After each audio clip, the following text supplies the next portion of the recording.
যাবে। আমার আল্লাহ বলেন আমি কারো তাসবিহ জমি না। ও নবী আপনি শুনে রাখুন, ও হাবিব আপনি শুনে রাখুন, এই পৃথিবীতে আমি কারো ইবাদত করি না, আমি কারোর জন্য তাসবিহ জমি না, কারো প্রশংসা করি না, কারণ আমার কারো প্রশংসা করার লাগে না। আমি আল্লাহ পাক রব্বুল আলামিন নিজের প্রশংসার মালিক। বলেন সুবহানাল্লাহ। আমার আল্লাহ পাক রব্বুল আলামিন বলেন, ও হাবিব শুনে রাখেন, একমাত্র আপনার প্রশংসা আমি করি। বলেন সুবহানাল্লাহ। যখন আল্লাহ পাক রব্বুল আলামিনের সামনে নূর মুহাম্মদকে রাখা হয়েছিল, ওই সময় একমাত্র নূর মুহাম্মদ আল্লাহর তাসবিহ জপেছিলেন।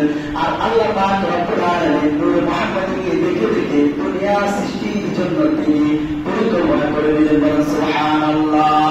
এই কারণে বলা হয় সৃষ্টির মূলের শ্রেষ্ঠ নবী মুহাম্মদ রাসূলুল্লাহ সাল্লাল্লাহু আলাইহি ওয়াসাল্লাম। বুঝতে পারছেন? এরপর আল্লাহ পাক রব্বুল আলামিন যখন আব্দুল্লাহর বয়সে যখন আল্লাহ পাক রব্বুল আলামিন নূর মুহাম্মদকে দিয়ে দিলেন, এমন সময় ছিল যে মা আমিনার সাথে যখন আব্দুল্লাহর বিবাহ হয়ে যায়, 3 দিন হয়ে যায়, বাড়ি থেকে বাইর হয় না। যখন 3 দিন পরে যখন রাস্তা দিয়ে চলতে লাগলেন, এখন আর কোন মহিলা তার দিকে তাকায় না, সবাই দেখতে মনে হয় যে একটু দূরে সরে যায়। এখন আব্দুল্লাহ প্রশ্ন করলেন, কি হলো তোমাদের? এতদিন তোমরা আমাকে দেখার জন্য তোমরা এক একজনের সাথে ধরাধরি করতে, তোমরা এক একজনের পাশ থেকে সরাই দিতে, যে শুধু একটা নজর আব্দুল্লাহ রাস্তা দিয়ে হাঁটতেছে, আব্দুল্লাহকে একটু দেখে আসি। তখন ওই একজন সম্ভ্রান্ত একজন মহিলা উত্তর দিল, আব্দুল্লাহ আমরা তোমাকে দেখতাম না, তোমার কোমরের মধ্যে এমন একটি নূর ছিল, যে নূরের কারণে তোমার চেহারাটা এমন একটা মায়া লাগতো, যে মায়ার কারণে আমরা ঘরে থাকতে পারতাম না। বলেন সুবহানাল্লাহ। যখন আল্লাহ রাসূল সাল্লাল্লাহু আলাইহি ওয়াসাল্লামের বিবাহ আবদ্ধ হলেন, আব্দুল্লাহ থেকে যখন রাসূল সাল্লাল্লাহু আলাইহি ওয়াসাল্লাম মা আমিনা যখন পেট মোবারকে গেলেন, যাওয়ার পর আল্লাহ রাসূল সাল্লাল্লাহু আলাইহি ওয়াসাল্লাম যখন 6 মাস হয়, কয় মাস হয়? 6 মাস। কয় মাস? 6 মাস। যখন 6 মাস হয়, তখন আল্লাহ কেমন হুকুম, আল্লাহ পাক রব্বুল আলামিন নবীজির আব্বাজান আব্দুল্লাহকে দুনিয়া থেকে উঠে নিয়ে গেলেন। এমন একটা মুহূর্তে আল্লাহ পাক রব্বুল আলামিন নবীজির আব্বাজানকে দুনিয়া থেকে উঠে দিলেন। ওই সময় এমন একটা নিয়ম ছিল যে কোনো যদি স্ত্রীর স্বামী মারা যায়, ওই স্বামী ওই স্ত্রী আর কোনো সময় সুগন্ধি ব্যবহার করতে পারবে না, অন্তত 1 বছর কোনো সুগন্ধি ব্যবহার করতে পারবে না। এখন প্রত্যেকে চিন্তা করতেছে যে এত সুগন্ধি কেন ব্যবহার করে। এখন সবাই যখন কানাঘুষা করতেছে, এবং আব্দুল মুত্তালিবের কাছে এসে কিছু মানুষ বিচার দিল যে আপনারা একটা সম্ভ্রান্ত পরিবার, আপনাদের একটা ঐতিহ্য আছে, আপনাদের একটা সম্মান আছে, আপনারা বংশীয় মানুষ, কিন্তু আব্দুল মুত্তালিব চিন্তা করলো মাত্র কয়েকটা দিন হলো আমার স্ত্রীর বউটা এখনো মন শক্ত হয় নাই, মাত্র কয়েকটা দিন হলো স্বামী মারা গেছে, এখন এই মুহূর্তে তাকে যদি আমি তাকে বাবা জগা করি, তাকে যদি কিছু বলি, তার মনটা তো ভেঙে যাবে।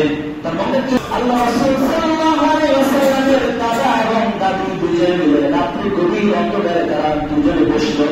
দুজনে মিলে যখন যুক্তি করলো, করার পর আমরা আজকে বৌমাকে ডাক দিব, বৌমাকে ডাক দিয়ে জিজ্ঞেস করবো কি সমস্যা, কি হয়েছে। আমাদের পরিবারের মধ্যে এই ধরনের কালচার তো নাই। যখন সবাই কানাঘুষা করতে লাগলো, এবং এই মুহূর্তে নবীজির আম্মা জান আমিনাকে ডাক দিলেন ঘরের মধ্যে আনার জন্য, ঘরের মধ্যে আনলেন। আনার পর যখন আল্লাহ রাসূল সাল্লাল্লাহু আলাইহি ওয়াসাল্লামের আম্মা জান যখন ঘরের মধ্যে পা রাখলেন, পা রাখার সাথে সাথে ঘরটাকে মেশক আম্বরের গন্ধে সুগন্ধ হয়ে গেল। সুবহানাল্লাহ। এখন প্রশ্ন করলেন, বৌমা কি হলো তোমার, কি হলো তোমার? আমাদের পরিবারের মধ্যে এই ধরনের কালচার তো নাই, আরব সমাজের মধ্যে নাই, 1 বছর পর্যন্ত কোন সুগন্ধি ব্যবহার করতে পারবে না।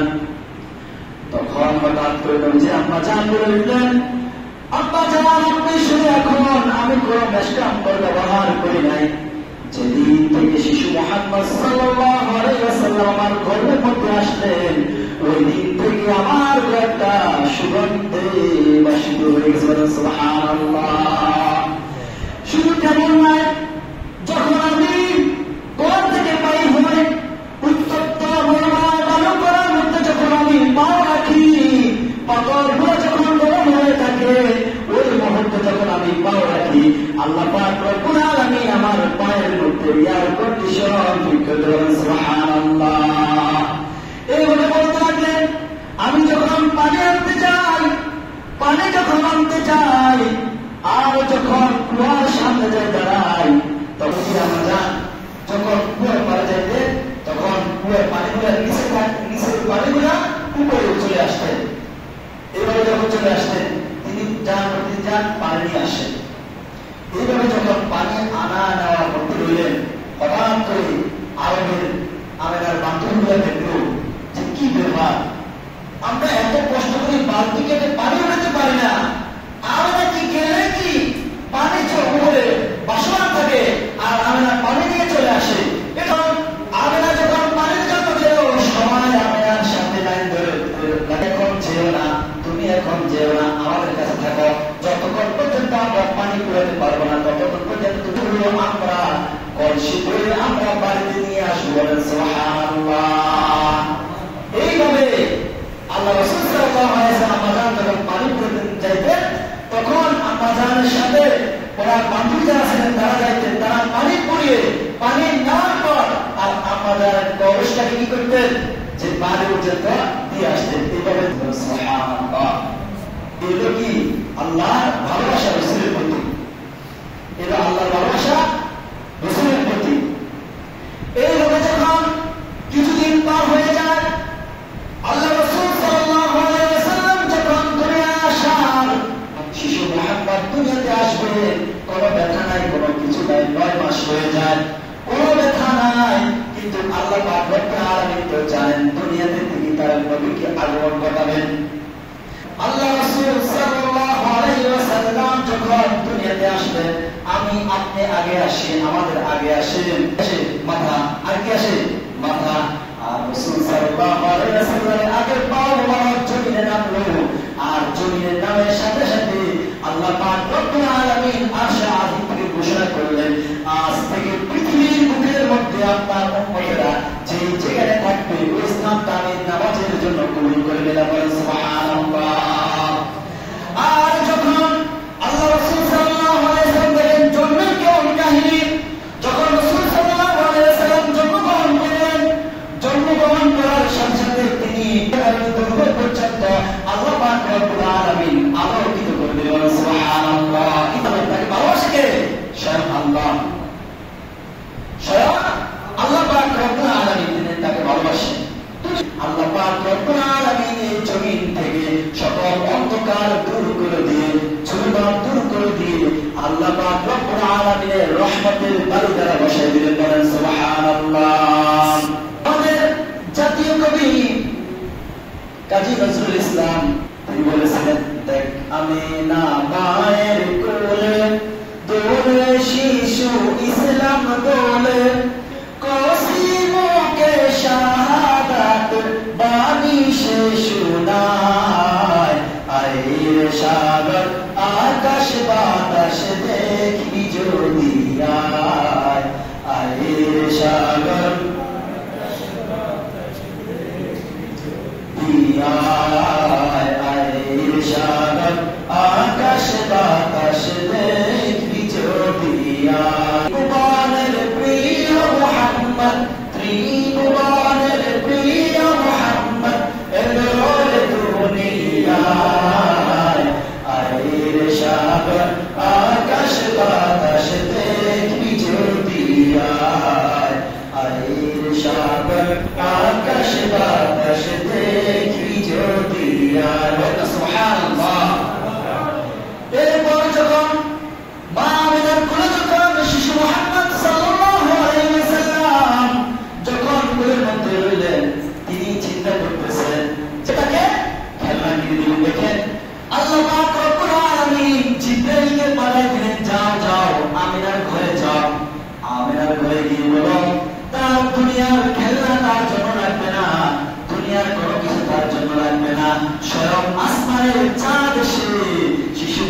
মুহাম্মাদের সাথে খেলা করবে, বলেন সুবহানাল্লাহ।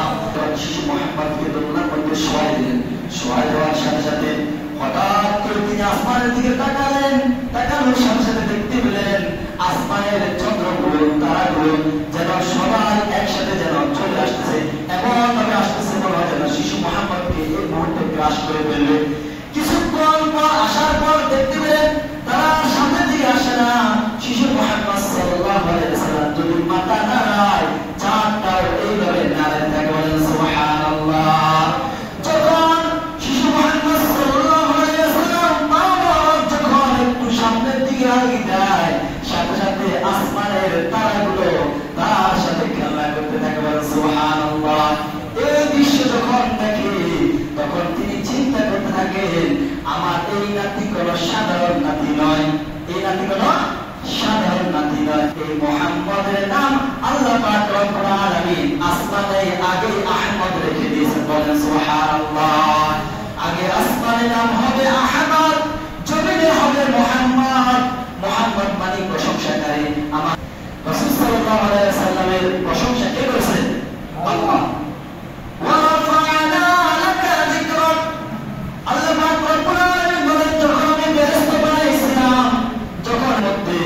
আমি আল্লাহ পাক রব্বুল আলামিন মুহাম্মদ নামের মোহর আমি অঙ্কন করে দিয়েছিলাম, সুবহানাল্লাহ।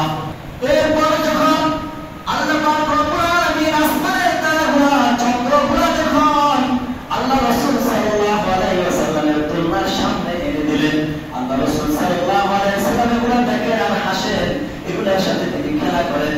খেলা করতে রাসূল সাল্লাল্লাহু আলাইহি ওয়াসাল্লাম যখন এইভাবে ছোট্ট একটি বয়স থেকে 40 বছর অতিক্রম করেন, কত বছর?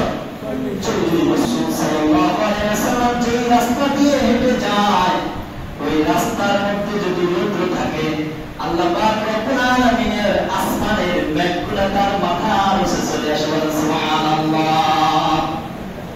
আল্লাহ রাসূল সাল্লাল্লাহু আলাইহি ওয়াসাল্লাম বিবি খাদিজার কাজ করতেন, কাজ করতেন, বিবি খাদিজার কাজ করতেন, বকরি চড়াইতেন। বকরি চড়ানোর জন্য যখন তিনি বাইরে হতেন, ওই দেখতেন যে কোন মানুষটা এখান দিয়ে যাইতেছে, ওই মানুষটার মাথার উপর মধ্যে বিশাল বড় ছায়া। হঠাৎ একদিন দেখতে পেলেন যে বিশাল এক ছায়া, মনে হচ্ছে আসমান থেকে মেঘগুলো এখনো জমিনের মধ্যে পড়ে যাবে। এমন অবস্থা দেখে মানুষ হতবাক হয়ে গেছে। আর রাসূল সাল্লাল্লাহু আলাইহি ওয়াসাল্লামের মাথা বরাবর এসে আল্লাহ রাসূলকে ছায়া দিতেছে, বলেন সুবহানাল্লাহ। কোন সাধনে পাই গো তোমায় গো নবীজি, কোন সাধনে পাই গো তোমায়, তোমাকে দেখিবার মনে চায় গো নবীজি, কোন সাধনে পাই গো তোমার। নবীরা কালিয়ার বাসে বিবি খাদিজার দেশে, বকরি চড়াইতেন জঙ্গলায় গো নবীজি, কোন সাধনে পাই গো তোমায়, বলেন আল্লাহু আকবার। নবীর মুহাব্বত, নবীর ভালোবাসা শুধু মানুষ হয়ে আমরা বুঝতে আমাদের দেরি হয়। এই যারা আল্লাহ রব্বুল আলামিন কুরআনুল কারীমের মধ্যে প্রত্যেকটা নবীর বর্ণনা তুলে ধরেছেন। আল্লাহ রাসূল সাল্লাল্লাহু আলাইহি ওয়াসাল্লামের কথা আল্লাহ কেমন ভাবে ফুটে তুলছেন দেখেন। আল্লাহ বলতেছেন, ইন্নাল্লাহা ওয়া মালাইকাতাহু ইউসাল্লুনা আলান নবী ইয়া আইয়ুহাল্লাযীনা আমানু সাল্লু আলাইহি ওয়া সাল্লিমু তাসলিমা। আওয়াজ দিয়ে আল্লাহু আকবার। আল্লাহ বলেন, নিশ্চয় নিশ্চয়, ইন্না একটা শব্দ, যে শব্দটা আসলে এটার মধ্যে কোনো সন্দেহ থাকে না, সন্দেহ দূর করার জন্য ইন্না যুক্ত হয়। আল্লাহ বলছেন, নিশ্চয় আমি আল্লাহ, ইন্নাল্লাহা, নিশ্চয় আমি আল্লাহ, ওয়া মালাইকাতাহু, আমার ফেরেশতাগণ, ইউসাল্লুনা আলান নবী, ও নবী আপনার প্রতি দুরূদ পড়েন। আমি সৃষ্টিকুলের কোনো কিছুর উপরে দুরূদ পড়ি না, সৃষ্টিকুলের কোনো কিছুর আমি করি না, সকল সৃষ্টি আমার প্রশংসা করে, একমাত্র আমি আল্লাহ আপনার প্রশংসা করি। কারণ হচ্ছে আপনি এমন একজন নবী যাকে আমি হাবিবুল্লাহ বলে ডাক দিয়েছি। সুবহানাল্লাহ। আল্লাহ বলতেছেন মা আরসালনাকা ইল্লা রাহমাতাল লিল আলামিন। আমি আপনাকে গোটা জাহানের জন্য সৃষ্টির রহমত করে বের করেছি। সুবহানাল্লাহ। একজনে প্রেমিক আসিল রে সোনার মদিনা, যার প্রেমেতে খুশি হইল, যার প্রেমেতে খুশি হইল নিজে স্বয়ং রব্বানা। একজনে প্রেমিক আসিল রে সোনার মদিনা, একজনে প্রেমিক আসিল রে সোনার মদিনা। আমার নবী দুলার নবী আকলাম তার ছবি গো, আমার নবী দুলার নবী আকলাম তার প্রেমের ছবি গো। আমার নবী খুশি না হইলে, আমার নবী খুশি না হইলে আল্লাহ খুশি না। একজন প্রেমী আসিল গো সোনার মদিনা, একজনের প্রেমী আসিল গো সোনার মদিনা। বলেন সুবহানাল্লাহ। নবীর প্রেমে খুশি কে? আল্লাহ। নবীর দুরূদ পড়ে কে? আল্লাহ। স্বয়ং আল্লাহ পাক রব্বুল আলামিন নবীর মুহাব্বত, স্বয়ং আল্লাহ পাক রব্বুল আলামিন ফেরেশতাদেরকে নিয়ে সবাইকে নিয়ে সম্মিলন করে পড়ে পৃথিবী এক সময় ধ্বংস হয়ে যাবে, এই পৃথিবী এক সময় থাকবে না। কুল্লু মান আলাইহা ফান। আল্লাহ বলতেছেন যে সকল সৃষ্টি একদিন জমিন যা কিছু আছে, পাহাড় পর্বত কোনো কিছুই থাকবে না। সকল কিছু যখন সৃষ্টি শেষ হয়ে যাবে, আপনার নাম জপার জন্য কেউ থাকবে না। আমি আল্লাহ তখন আপনার নাম জপতে বলে না। সুবহানাল্লাহ। এমন একজন নবীর অনুষ্ঠানে আজকে আমরা আসতে পেরে খুশি না বেজা? খুশি। প্রত্যেকে খুশি না? খুশি। আলহামদুলিল্লাহ। আলহামদুলিল্লাহ। কারণ আল্লাহ রাসূল সাল্লাল্লাহু আলাইহি ওয়াসাল্লামের কথা যত শুনবেন, কারণ প্রত্যেকটা মুসলমানের কাজে কর্মে উঠা বসা মুহাব্বতে ইবাদতে, আমাদের প্রত্যেকটা বয়ানে, আমাদের নামাজে, প্রত্যেকটা জায়গায় নবীর মুহাব্বত আছে কি নাই? আছে। আছে কি নাই? আছে। লাগবে কি না? লাগবে কি না? কারণ নবীর মুহাব্বত, ভালোবাসা ছাড়া আপনি আল্লাহর জান্নাতের আশা করতে পারেন না। দেখো নাম কি? ঈমান। নবীর ভালোবাসার নাম কি? ঈমান। সাইয়েদনা হযরত ওমর আযম ফারুক রাদিয়াল্লাহু তাআলা আনহু তিনি একদিন প্রশ্ন করলেন, ইয়া রাসূলুল্লাহ, ইয়া হাবিবাল্লাহ, পিতামাতা আপনার সম্মুখে দিলাম, কুরবান করলাম, আমার সম্পদ যা কিছু আছে ইয়া রাসূলুল্লাহ আপনার কদম মোবারকে দিলাম, আমি কুরবান করে দিলাম, আমার কোনো কিছু লাগবে না, সকল কিছু চাইতে আমি আপনাকে সবচেয়ে বেশি ভালোবাসি। আল্লাহ রাসূল সাল্লাল্লাহু আলাইহি ওয়াসাল্লাম বললেন, না না ওমর, এখন তুমি পরিপূর্ণ ইমানদার হতে পারলে না।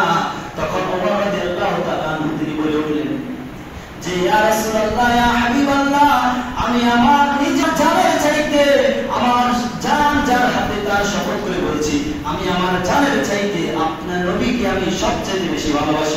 সুবহানাল্লাহ। ইয়া রাসূলুল্লাহ, ইয়া হাবিবাল্লাহ, ইয়া রাসূলুল্লাহ, ইয়া হাবিবাল্লাহ, সবাই যদি নবী গো আপনার দিদার মাকে যত না থাকিবে না আমার, পাই যদি নবী গো আপনার দিদার মাকে যত না থাকিবে না আমার, দয়া যে করিয়া দিও গো দিদার ইয়া রাসূলুল্লাহ।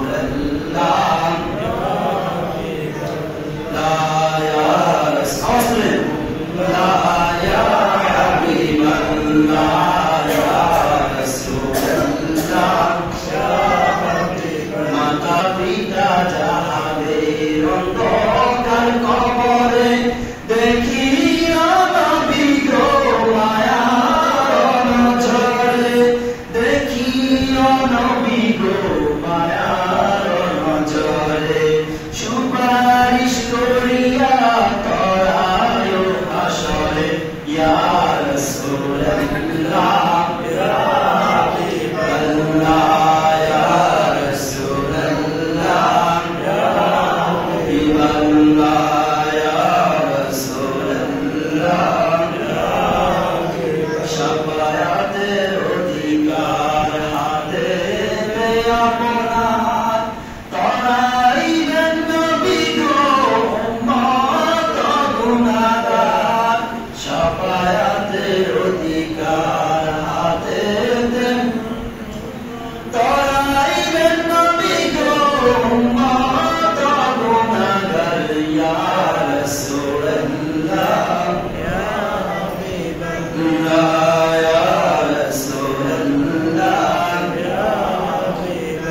الله يا رسول الله يا حبيب الله. قلنا سبحان الله، الحمد لله، الله أكبر.